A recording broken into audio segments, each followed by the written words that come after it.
friends, it's Sherry. I'm here to read to you out of the Spark Story Bible, published by Augsburg Fortress, and we're going to read the story about Deborah. Deborah is a judge in biblical times, and if you want to read it out of your Bible, it begins in the chapter 4 in the book of Judges. All right, so here's a story of Deborah. God's people had been captured by an enemy. And they prayed to God, please help us get our land and our freedom back. God listened, and he sent a woman named Deborah to help them. Now, Deborah was a judge, and she was very wise and faithful to God.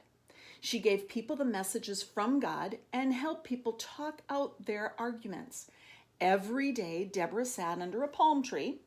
Men and women who had problems came to her for help. Now, one day, God gave Deborah an important message, a message that would help free the people of Israel. Deborah gave God's message to a man named Barak. She told him, God said, take 10,000 men and go to Mount Tabor.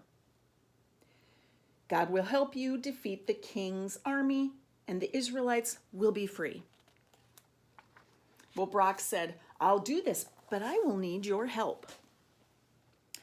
Deborah, who was as brave as she was wise, agreed to go.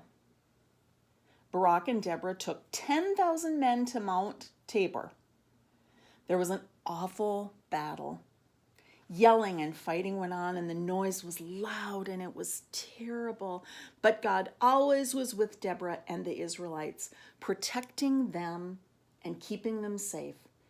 It was a hard fight, but finally Barak and the Israelites won. God helped them defeat the king's army, and there was peace for 40 years. That's a great story about the trusting of God that we need to have. Now you can go and look at the activities that go along with this lesson.